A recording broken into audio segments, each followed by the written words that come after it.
Per settare questo mulinello bisogna settare la frizione e il tension knob. Per la frizione è molto semplice. Abbiamo la nostra esca in mano e la nostra canna. La canna in questo caso è un'azione parabolica, quindi settiamo la frizione in maniera che alla massima piega della canna, o quasi massima piega della canna, la frizione parta. Però dobbiamo lasciare che la canna da pesca sia sempre in tensione.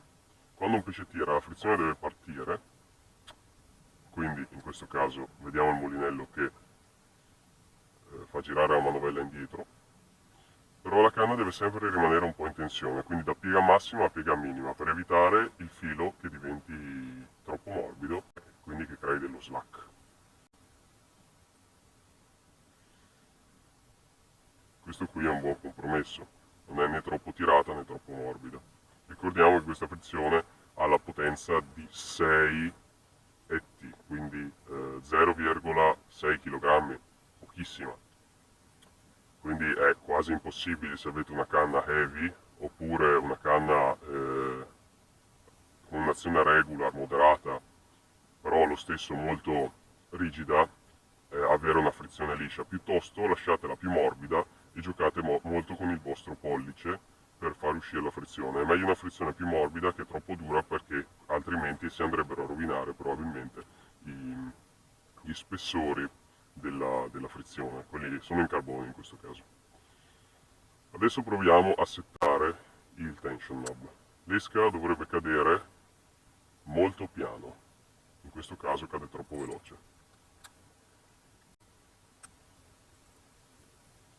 Ci siamo quasi. È come settarla sui mulinelli da casting quando si inizia a pescare. Bisogna tenerlo abbastanza teso in modo da farla scendere molto piano per evitare parrucche. In questo caso non perché siamo novellini, ma perché non c'è alcun tipo di freno centrifugo né magnetico. Quindi abbiamo solo il tension knob per evitare che si formino parrucche e quindi backlash. Il problema con fili molto sottili è questo, cioè che il filo tende ad andare dentro la bobina. Con fili dello 0,35 non succede, in questo caso sto usando uno 0,16 mm e si vede chiaramente che il filo è entrato all'interno della bobina. State attenti perché potrebbe rovinarsi il filo, quindi pian piano andate a toglierlo e controllate che non ci siano taglietti sul filo, che non sia segnato. Adesso proviamo a tirarlo un paio di colpi in più, così è quasi perfetto. Perfetto, perfetto. Il tension knob e la funzione ora sono settati. Mano a mano in giornata, quando prendete più mano con questo mulinello, prendete più confidenza, potrete poi smollare proprio un pochino il tension knob. Ricordatevi che ogni click però crea effettivamente una differenza importante, quindi se con un click quasi imparuccavate, col secondo imparuccate.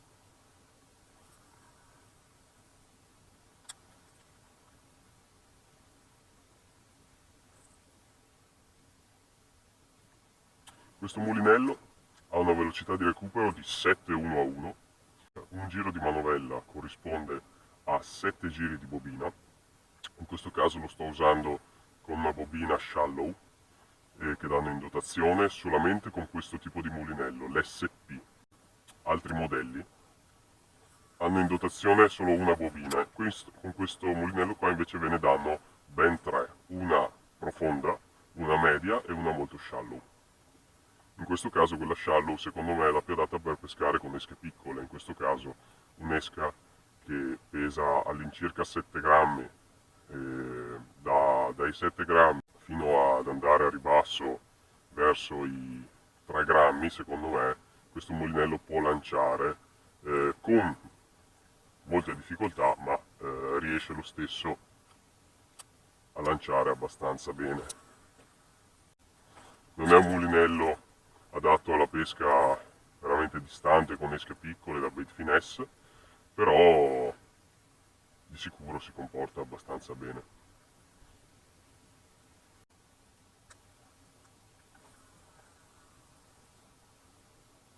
Visto?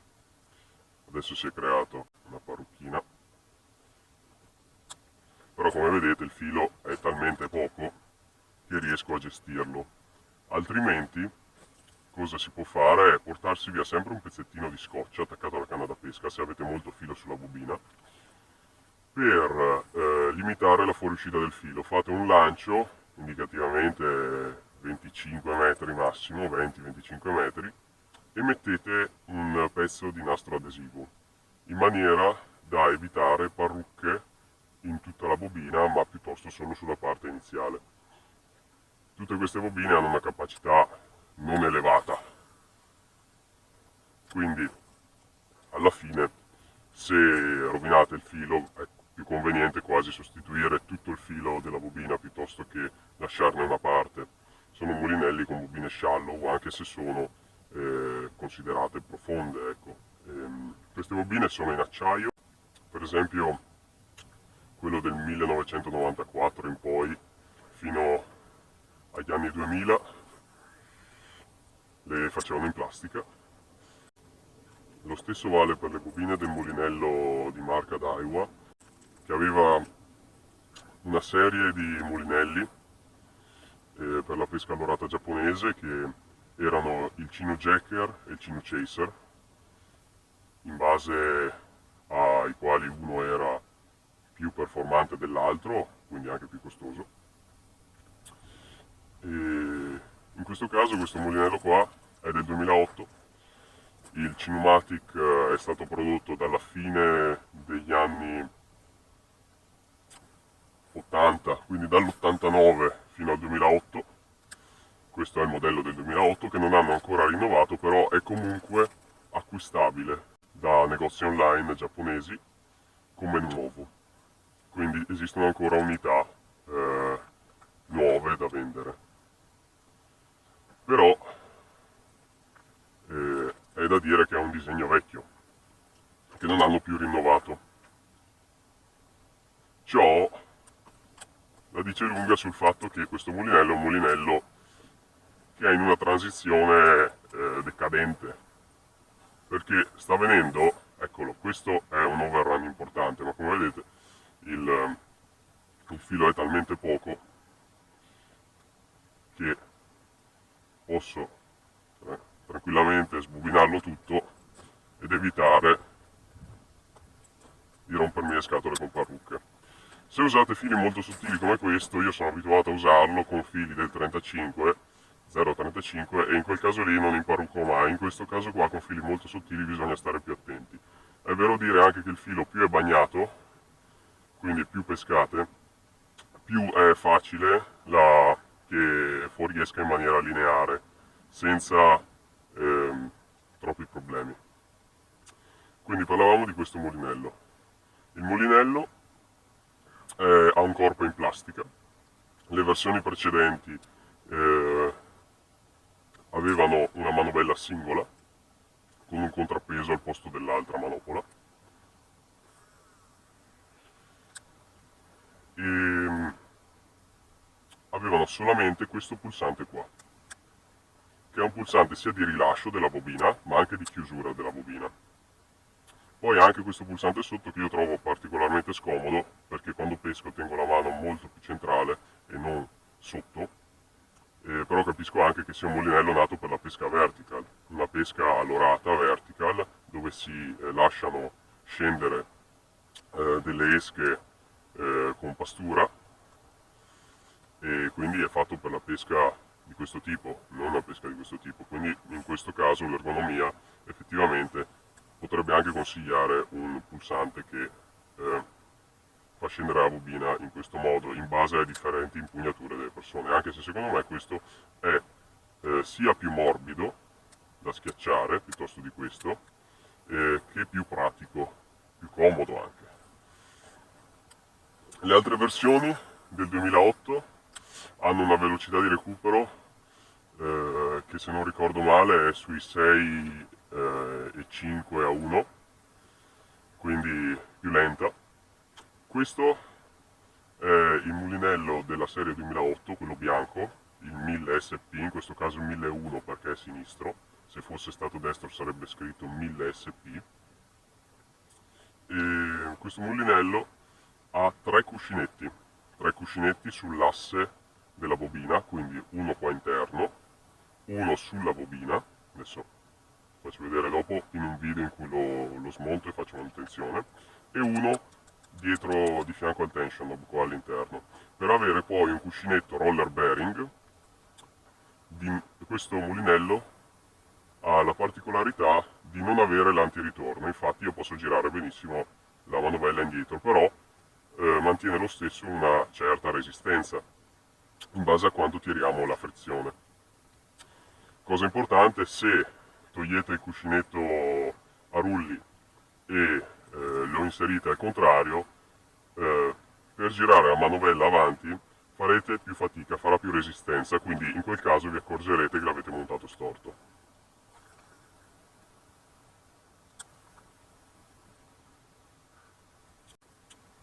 Gli altri mulinelli, invece di avere i cuscinetti, hanno dei bushing, degli inserti su cui la bobina gira, probabilmente in plastica o in ottone, però credo che, eccolo un altro parruccone, credo che se sia lo stesso stampo, perché hanno tutti la stessa forma tranne che il colore, differenziano solo in quello, se fosse lo stesso stampo probabilmente riuscireste anche a inserire dei cuscinetti.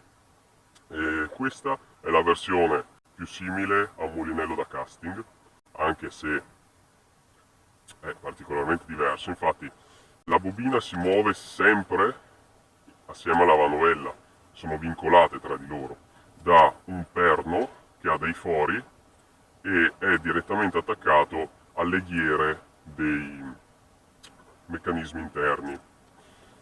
Quindi, anche se aveste la frizione molto aperta, non recherebbe alcun fastidio, perché nel momento in cui voi imprimete forza alla bobina con il pollice, è come se aveste il massimo della potenza frenante, quindi è come se aveste un drag, quindi una frizione zero, perché proprio la manovella gira assieme alla bobina, dunque la manovella non girerà mai a vuoto, assolutamente mai.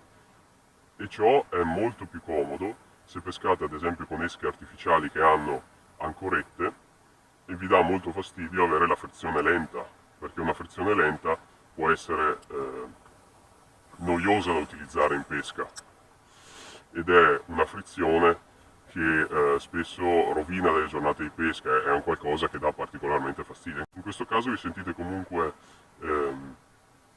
reattivi e riuscite a combattere il pesce, ad esempio se sta andando in una sezione dove ci sono le alghe o volete evitare che vada in una struttura, basta schiacciare il pollice sulla bobina e non andrà assolutamente da nessuna parte, mentre se non avete il pollice sulla bobina il filo uscirà, se lo avete non uscirà mai. Infatti per questo motivo è molto utile che quando si rimane incagliati, si prende un ramo oppure si resta momentaneamente bloccati in qualche erbaio o sassaia, bisogna tenere il pollice sulla bobina e cercare la canna, cercando di togliere questo incastro che si è formato, mantenendo sempre il pollice sulla bobina, perché visto che questo mulinello non ha un antiritorno che può essere un meccanismo interno, come l'anti-return pole, che è un gancetto che si trova nei mulinelli Shimano, ad esempio il Curado E in questo caso, e tutta la forza che noi imprimiamo alla nostra canna, e quindi alla rotazione della manovella, si trasferisce direttamente nelle ghiere e potrebbe provocarne dell'usura o danneggiarle. Quindi secondo me è bene stare attenti a non rovinare questo mulinello nelle ghiere interne soprattutto perché è un mulinello poco reperibile e viste le tasse doganali che stanno anche aumentando per colpa dei poteri politici, è utile mantenerlo in maniera ottimale per evitare brutte sorprese in cui il mulinello non funziona più. Secondo me è meglio finire gli spessori delle... mi fermo perché sennò non si sente niente. Secondo me è meglio finire gli spessori del sistema di freno, in questo caso della frizione, piuttosto che rovinare le ghiere interne, perché gli spessori si possono sempre rifare in casa, mentre le ghiere non si possono sistemare. Quindi è bene ingrassarle e fare delle manutenzioni, che poi farò vedere in altri video.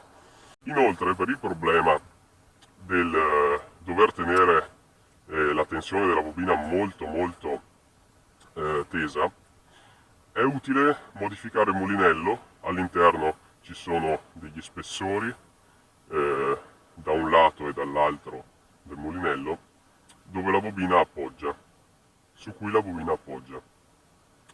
In questo caso ho un video separato anche lì in cui metto un anellino di gomma morbida da questo lato di qua, mentre un anellino in plastica dura nel lato della manovella. Questo crea anche un sistema più adatto al casting, secondo me, perché l'anellino spessore, quindi in plastica dura, impedisce che la bobina si incastri eccessivamente verso la parte della manovella e quindi tiene la bobina centrata. Quindi bisogna che la nostra rondellina sia dello stesso spessore di quella originale per mantenere la bobina centrata. E dall'altro lato, mettendo un qualcosa che è più simile a silicone e gomma, quindi più morbida, frena un po' la fuoriuscita del filo perché crea più attrito. Di qua abbiamo una cosa che non crea attrito, di qua una cosa che crea più attrito. Di qua è più facile smontare il mulinello e sostituirla, quindi per usura è migliore inserirlo da questo lato di qua. La bobina rimarrà sempre centrata perché la spinta è dal tension knob verso la manovella, quindi questo è il fermo. Se il fermo dovesse cedere, quindi se noi mettessimo il contrario, quindi parte morbida e parte rigida invece di parte rigida e parte morbida, e tutta la bobina andrebbe a incastrarsi ancora più dentro, quindi non lavorando correttamente.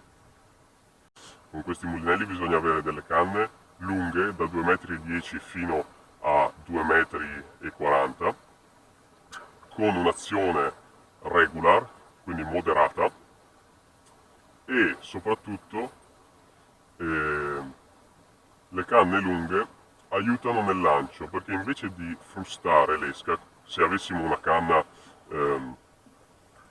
medium heavy e fast,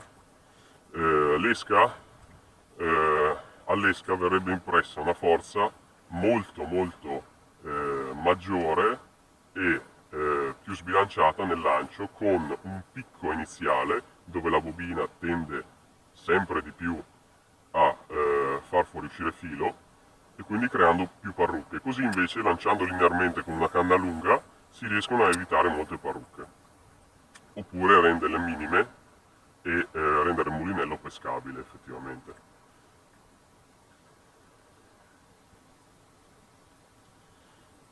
Quindi questa serie di mulinelli sta mano a mano diventando sempre più obsoleta a causa di un nuovo modello diverso, completamente diverso da questo, che i giapponesi hanno introdotto per la pesca di cui prima si occupava questo mulinello, che farò vedere. È vero anche che il mulinello che Shimano e altre marche propongono è un mulinello nuovo ed è un mulinello che costa di più. Già in primis, di default, costa di più di questo. Questo era un mulinello meno costoso.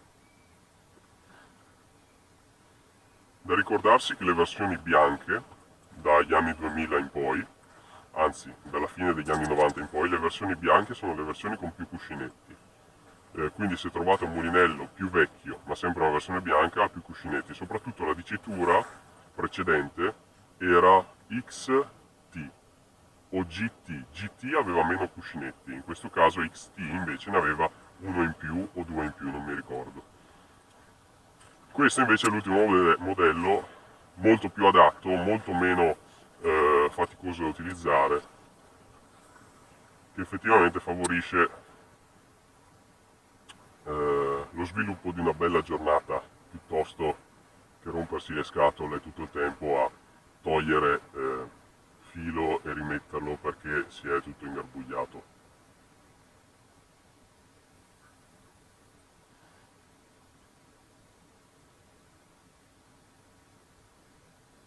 Su questa parte di fiume stiamo pescando con una canna che sarebbe adatta allo spinning, che però è stata modificata con uno spiral wrap, quindi una sezione di anelli a spirale che portano poi il filo ad essere come nei modelli da spinning.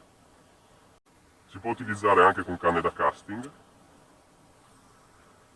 Secondo me con le canne a casting è ottima per pescare con esche con ancorette, proprio per la sua caratteristica di cedere il filo molto facilmente al pesce e quindi riesce a gestire esche che se lavorate male nel recupero, quindi nel combattimento col pesce, potrebbero effettivamente far slamare il pesce.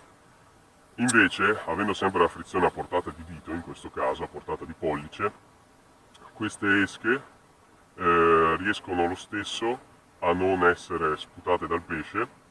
Poi tra azione morbida della canna da pesca, poi con la frizione molto aperta e poi anche un monofilo, quindi un nylon, che ha un po' di stretch, si riesce proprio a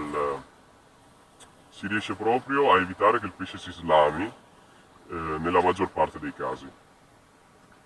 Non credo sia per nulla facile mettere su un fluorocarbon su questi mulinelli, visto che ha una memoria molto importante e spesso tende a imparuccare anche con i mulinelli migliori da casting. Quindi secondo me qua ci va un nylon. A me non piace mettere il trecciato, quindi non ci ho ancora provato e non ci proverò. Anche perché non è un mulinello da pesca heavy cover, non è un mulinello quindi da utilizzare in impieghi gravosi, anche se ho visto un video su YouTube dove un pescatore riesce a prendere un tombarello, una specie di tonno, utilizzando veramente poco la frizione.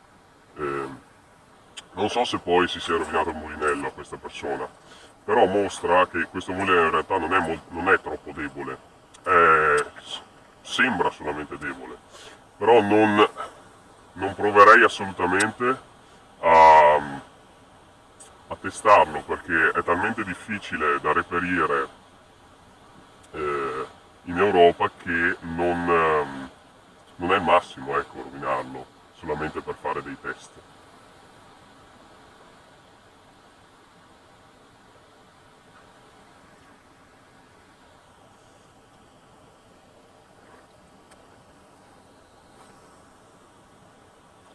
Questo era un bel lancio. In generale si lanciano esche a 25-30 metri di distanza, quindi abbastanza distanti per essere paragonabili con un mulinello da casting. Di sicuro se abbiamo un vento contrario alla nostra azione di pesca, è molto difficile lanciare, è molto più facile fare parrucche, quindi non è per nulla adatto ad azioni di pesca dove c'è vento, a meno che il vento non sia a favore nostro, quindi lanciando avremo anche un vantaggio.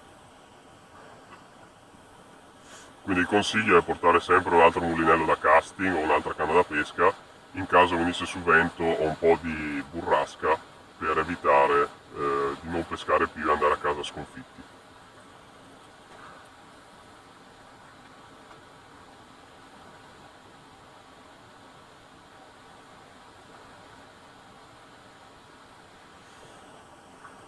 In questo caso, in questa parte del fiume, che sembra promettente, in realtà non si prende quasi mai nulla, però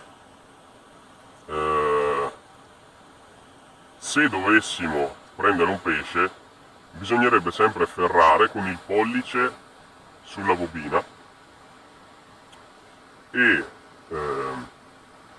non imprimere troppo forza con la manovella, proprio per evitare di rovinare le ghiere interne e anche l'usura di queste.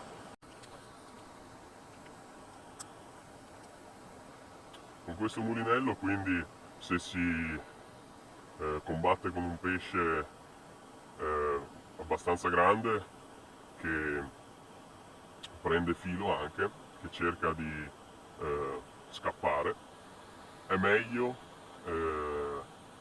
lasciarlo correre un po', quindi quando vuole prendere filo lasciate che prenda filo, perché se tenete sempre il pollice sulla bobina e quindi continuate ad aumentare il peso del pesce ogni volta che tira e la pressione che fa, andrà a finire che il filo si spezzerà probabilmente, a meno che non vi trovate in una situazione dove il pesce cerca di andare in anfratti o dentro a strutture e lì dovete tirarlo fuori, mettete un bel dito sopra e utilizzate la tecnica del pumping, quindi del pompaggio. È un mulinello che è adatto a questa tecnica di recupero, di combattimento del pesce. Con questa tecnica qua non si sforzano mai le ghiere del mulinello, quindi si riesce a preservarlo e non demolirlo, perché non è quello che vogliamo fare. Quindi, come quando pescano al mare, che utilizzano la tecnica jigging ad esempio, e poi prendono il pesce e recuperano lo slack. Adesso faccio vedere. Quindi prendono il pesce, ferrano, recuperano lo slack, portano su, recuperano lo slack, portano su, e se vedete che il pesce parte, tenete il dito sulla bobina e lasciatelo partire. Ovviamente gestite un po' la bobina in maniera da non bloccare troppo il filo, ma neanche lasciarlo troppo morbido, così si riesce ad avere la maggior probabilità di portare il pesce verso riva e allo stesso tempo non rovinare il mulinello. Questo è un bel lancio.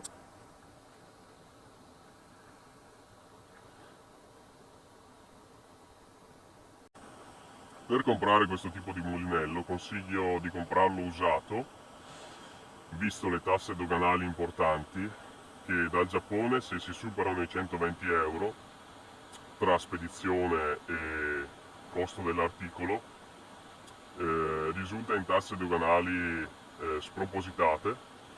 Questo mulinello costa intorno ai 140 euro, usato si riesce a trovare non alla metà del prezzo, ma forse quasi. Non è per nulla un mulinello adatto alla pesca a casting, è un mulinello da usare se si è un po' stufi della normalità e si vuole provare qualcosa di diverso. È molto meno performante di un mulinello da casting qualunque, è molto meno adatto alla pesca a grandi predatori. È scomodo perché è un disegno molto largo, quindi poco palmabile, poco ergonomico, però è uno dei pochi mulinelli che ha questo sistema della frizione che gira insieme alla manovella, che lo rende veramente molto divertente,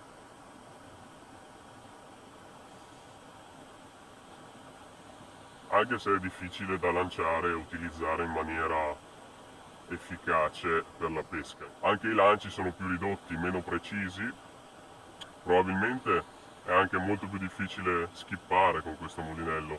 Usare la tecnica skipping per far saltellare l'esca sull'acqua penso sia molto difficile. Ci ho provato, ma non sono mai riuscito a padroneggiarla veramente, quella tecnica, quindi non sono la persona migliore a cui chiedere. Da dire che è un mulinello estremamente piatto in questa sezione, come vedete è usato, quindi è un po' rovinato. È un mulinello estremamente piatto in questa sezione, e però molto molto largo, e gonfio, quindi è palmabile ma fino a un certo punto. È fatto per la pesca dove peschiamo così, i giapponesi pescano così, quindi ha senso fare un mulinello con questa forma. Ed ha i cuscinetti, questo è importante, ha i cuscinetti aperti, non ha i cuscinetti sigillati, non ha i cuscinetti a prova di acqua. Quindi se entra dell'acqua nel mulinello, che sia salata o dolce, soprattutto salata, bisognerebbe pulirlo, perché visto che ha 3 cuscinetti, se si rovinano tutti e 3 è un po' una rottura di scatole cambiarli. Tutto questo fa capire che è un mulinello performante fino a un certo punto, non è precisissimo, non è il mulinello migliore del mondo, però guardate come si è incastrata l'esca.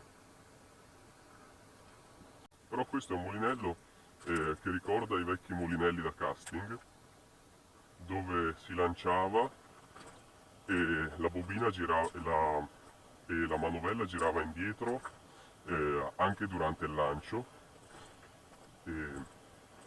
Invece questo è una mezza via tra un mulinello da casting e un vecchio mulinello, con le caratteristiche di un mulinello del 2008, insomma, quindi non troppo vecchio, anche perché i mulinelli realmente non sono cambiati molto, non sono cambiati più di tanto i mulinelli, è cambiato il meccanismo di, di freno, che è diventato anche esterno, se ne sono sviluppati altri e le bobine sono state fatte più leggere, però più o meno è sempre la stessa storia.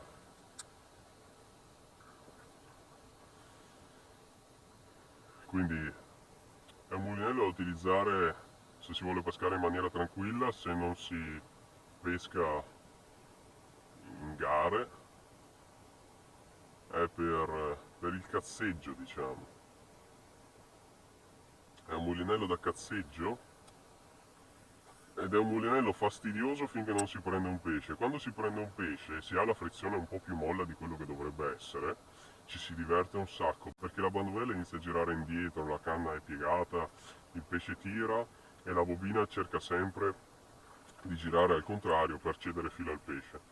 Che siano pesci grandi o pesci piccoli, se si ha la canna adatta a quel pesce, eh, oppure un po' meno potente rispetto al pesce, alla taglia del pesce, si riesce anche a divertirsi parecchio, perché si combatte un po' col pesce. Non è adatto a estirpare i pesci dalle cover, non è tipo i mulinelli Ardent, Flip and Pitch, oppure un mulinello come il Cast King Deadbolt, che ha zero drag. Questo qui è un mulinello contrario. Quindi per una pesca molto rilassata, in cui non bisogna essere stressati, perché sicuramente si creeranno dei nodi in questo mulinello durante la nostra giornata di pesca, a meno che non usiamo un filo veramente grosso. Comunque io ho fatto questo video per mostrare un mulinello vecchio che probabilmente non verrà mai più rinnovato, dal quale si possono prendere anche delle caratteristiche per produrre altri mulinelli diversi, meno performanti, perché adesso la pesca è tutta performante. Esistono esche che sembrano insetti, che sembrano vermi lunghi parassiti, che i bass mangiano effettivamente, o anche altri pesci mangiano. Esistono esche stupidissime, eh, che non sembrano per nulla realistiche, che i pesci però mangiano. E questa è un'alternativa, anche questa un po' stupida, però più divertente secondo me di lanciare un'esca nuova che ha fama solamente per un paio di anni, per poi scomparire e riapparire solamente nello zaino di qualcuno che effettivamente alla pesca ci tiene e la compra non solo per moda, ma perché potrebbe essere qualcosa di utile più avanti.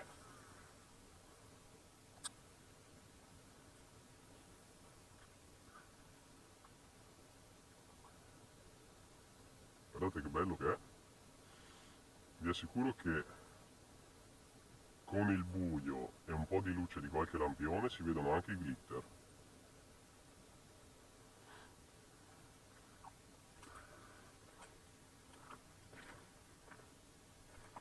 Quindi questo mulinello probabilmente non verrà mai più aggiornato, io spero di sì, però che non sia aggiornato in maniera da diventare un mulinello commerciale da casting, perché è bello anche avere qualcosa di diverso che rende il nostro solito posto di pesca un qualcosa di nuovo,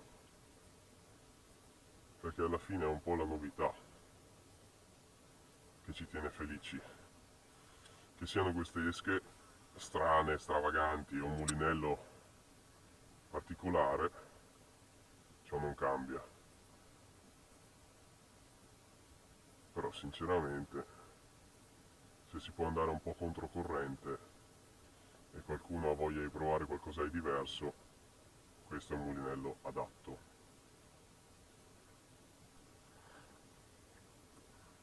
Poi mi sono dimenticato di dire che questo mulinello, avendo le bobine in alluminio, molto più simili a mulinelli da casting, e mentre le versioni precedenti con la bobina in plastica mi sembrano molto più deboli, anche se in realtà una bobina in plastica potrebbe essere più leggera,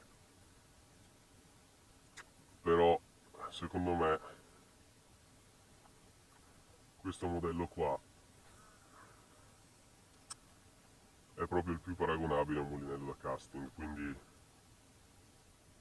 quello che esce meno dalle schematiche e rientra più nelle modalità di utilizzo del mulinello da casting.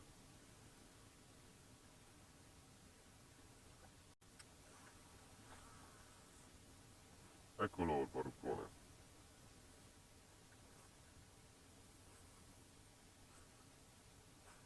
Mentre quando si cerca di lanciare un po' troppo distante succedono queste cose. Ripeto, solo se sia un filo molto sottile, se sia un filo grosso, spesso, questo non succede quasi mai.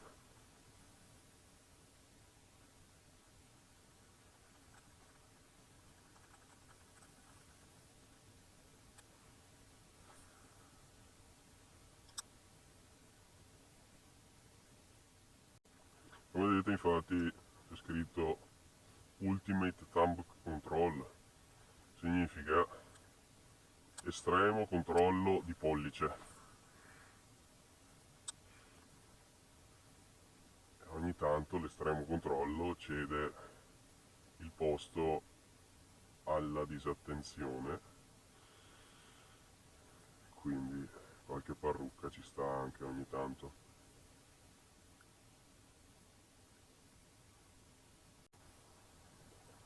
Come vedete anche quando si gerca la canna si danno dei colpetti, gli strappi insomma classici, anche da jerk, si può tenere il pollice sulla bobina e se si sente un pesce tanto si ferra così, si sente un pesce ta ta ta, pesce, track, si ferra, si recupera, così si recupera il pesce. Questa è la tecnica di recupero e di combattimento del pesce. Se il pesce vuole tirare, lasciate che tiri, ta ta ta ta ta, sempre con il filo teso però, fate un. Tecnica di recupero pumping, pompaggio del mulinello.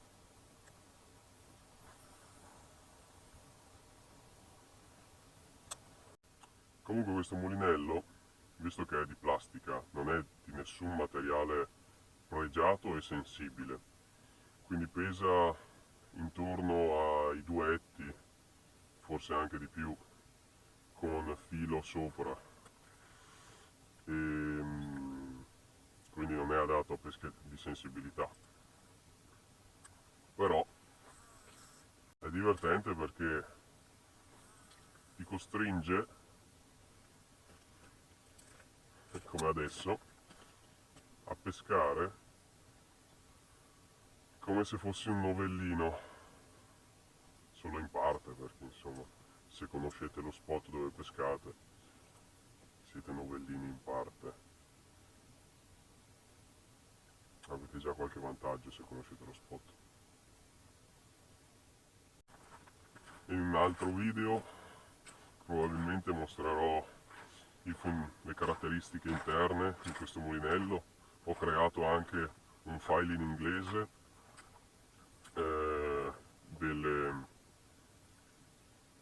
dell'utilizzo di questo mulinello, che è identico al manuale Shimano, che però era fatto solamente in giapponese, perché questo mulinello è esclusivo del mercato giapponese. E quindi se non avete sentito parlare, non l'avete mai visto, è normale, perché ci sono veramente poche fonti su internet e spiegano solo parzialmente il funzionamento di questo mulinello e di come realmente funziona.